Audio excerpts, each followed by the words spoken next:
오늘 은혜 받으실 말씀은 요한복음 14장 16절 말씀입니다. 내가 아버지께 구하겠으니 그가 또 다른 보혜사를 너희에게 주사 영원토록 너희와 함께 있게 하리니. 아멘.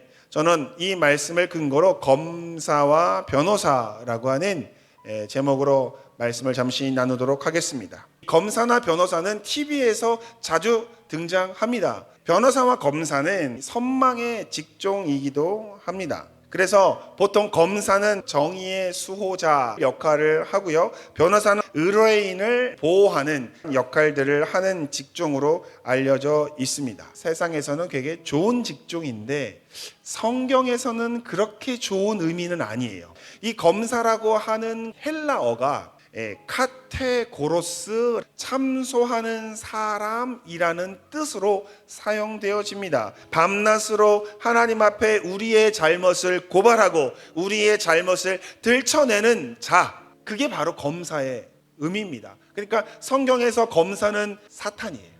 반면에 이 헬라어로 변호사는 파라클레토스라고 하죠. 변호자 또는 우리를 위로하고 격려하는 보혜사를 뜻합니다. 그러니까 성경에서는 파라클레토스가 더 좋은 의미로 사용되어지는데, 카테고로스 하면 비슷한 단어 한번 떠올려 보세요. 네, 카테고리예요. 카테고리라고 하는 뜻이 뭐죠? 범주예요. 묶는 거예요. 그런데 이 참소하는 자는 우리를 어디에 묶어요?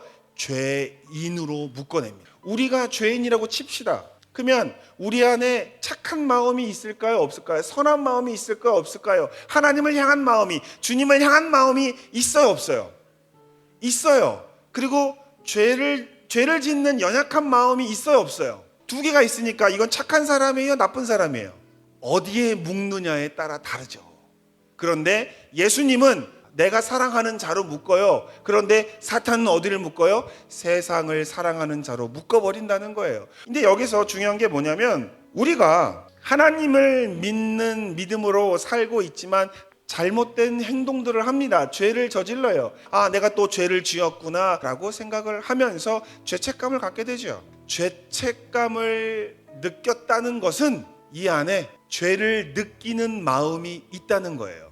성령님께서 우리의 죄를 깨닫게 하신다고 그랬어요. 그러면 이 사람은 죄의 사람일까요? 아니면 죄를 깨닫는 영의 사람일까요? 그런데 마귀는 우리를 죄를 지었다라고 하는 것을 가지고 묶어버린다는 거예요. 그러니까 예수님을 믿으면서도 늘 죄책감에 빠져 사는 사람들이 있어요. 저는 그랬어요.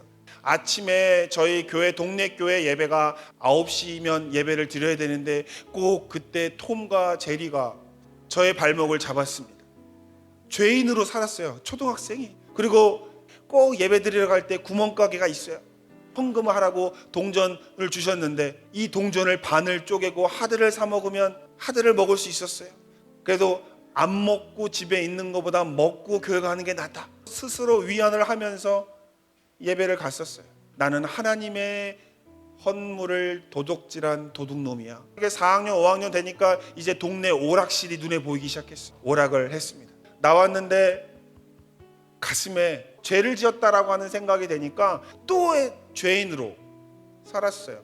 그런데 예수님을 믿었는데 기쁘게 살아야 되고 즐겁고 행복하게 살아야 되는데 늘 죄책감에 살고 있다는 것, 이건 문제가 있다라고 하는 생각이 들었어요. 그게 왜 그런지 아세요, 여러분? 참소하는 자에 묶여서 살기 때문에 그렇습니다. 한 번 넘어졌다고 해서 지나온 내 모든 노력을 다 죄로, 다 잘못된 것으로 정죄하는 것은 바로 카테고로스, 카테고리를 묶는 마귀의 음성이라고 하는 것이에요.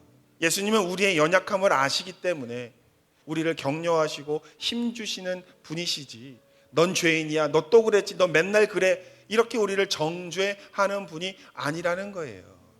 오늘 예배를 끝나고 나가실 때는 여러분 발걸음이 가벼워지고 마음이 밝아지게 되기를 주님의 이름으로 축원을 드립니다. 왜냐하면 예수님이 우리의 죄를 용서해 주시는 분이고 용서해 주셨기 때문에 그렇습니다. 사탄의 참소하는 자의, 카테고리 하는 자의 말에 너무 귀 기울이지 마시기를 주의 이름으로 부탁드립니다. 저는 이 검사와 변호사, 이 파라클레토스 보혜사라고 하는 이 개념을 저희 어머니한테 저는 많이 느꼈습니다. 어렸을 때 수많은 사고를 저질렀는데도 불구하고 이 안에 상처가 없어요. 그리고 골목에서 야구를 하면 유리창을 깹니다. 아저씨, 유리창 깨트린 거 제가 물어드릴게요. 저희 어머니를 소개시켜 드렸습니다. 근데 그날 밤 저는 어떻게 됐을까요? 안 혼났어요. 그것을 숨기지 않고 어머니에게 이야기했기 때문에 사고를 칠 때마다 수습을 해 주셨어요. 잘못된 것이 있으면 하나님께 이야기하면 돼요. 잘못할 수 있어요. 그게 잘못된 게 아니라 하나님한테 말하지 않는 것이, 회개하지 않는 것이 잘못이지. 하나님 앞에 죄인임을 고백하는 것은 잘못이 아닙니다. 하나님이 아담한테 선악과를 먹은 다음에 하나님이 아담한테 아담아 내가 어디 있느냐라고 물으셨을 때 몰라서 물어봤겠어요? 알아도 물어봐요. 왜요? 사실을 이야기하기를 바라셨기 때문에 그런 거예요.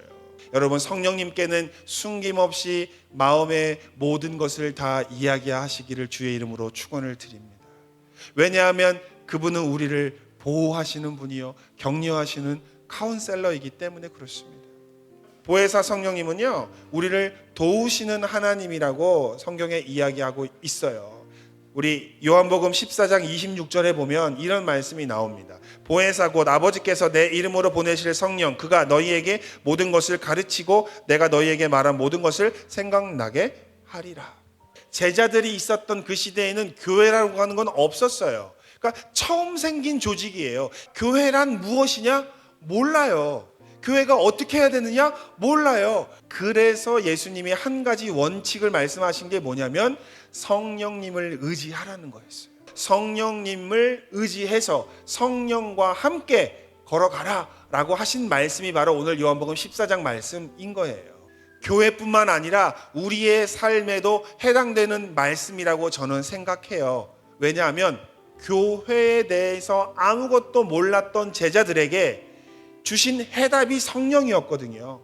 여러분, 안디옥 교회가 처음으로 바울과 바나바를 이 선교사로 파송할 때 성령 안에서 기도하면서 세운 거예요. 초대교회가 충성된 집사 7명을 세울 때도 어떻게 세웁니까? 성령 안에서 세웠어요. 믿음뿐만 아니라 우리 인생에도 적용되어져야 한다. 아이들은요, 또 저희들을 어린 시절에 엄마 아빠는 모든 것을 알고 있다고 생각을 했어요. 우리가 부모이지만 또 부모가 될 거지만 우리가 모든 걸 알고 있을까요? 우리는 인생을 잘 몰라요. 우리에게서 모든 걸 가르쳐 주시고 예수님의 말씀을 기억나게 하시는 성령님을 의지해야겠다라고 하는 생각이 들었습니다. 초대 교회의 성도들은 모를 때 어떻게 했는지를 배웠어요. 우리도 그것처럼 똑같이 하면 돼요. 초대교회가 몰랐을 때 성령님께 기도하고 가르침을 받았던 것처럼 우리도 모를 때 어떻게 해야 되냐면 기도하고 가르침을 받아야 된다는 것입니다. 우리가 성경을 보는 이유가 바로 이런 것들 때문에 그렇습니다. 믿음의 조상들은 어떻게 행동했는지, 믿음의 공동체들은 어떻게 했는지를 우리가 배우기 위해서 성경을 보고 성경 말씀을 듣는 이유가 거기에요. 초대교회는 예수님의 말씀대로 우리를 도우시는 보혜사를 의지했습니다. 그리고 그분께서 초대교회에게 가르침을 주시고 예수님의 말씀이 생각나게 하신 것처럼 저와 여러분이 문제가 있어서 주의 성령을 의지한다면 성령께서 우리에게 가르쳐 주실 것입니다. 걸어가야 할 길을 가르쳐 주실 줄 믿습니다. 우리에게 주실 위로의 말씀도 생각나게 하실 줄 믿습니다. 또 문제도 어떻게 해결해야 될지도 가르쳐 주시는 지혜의 성령이심을 믿으시기를 주의 이름으로 축원드립니다.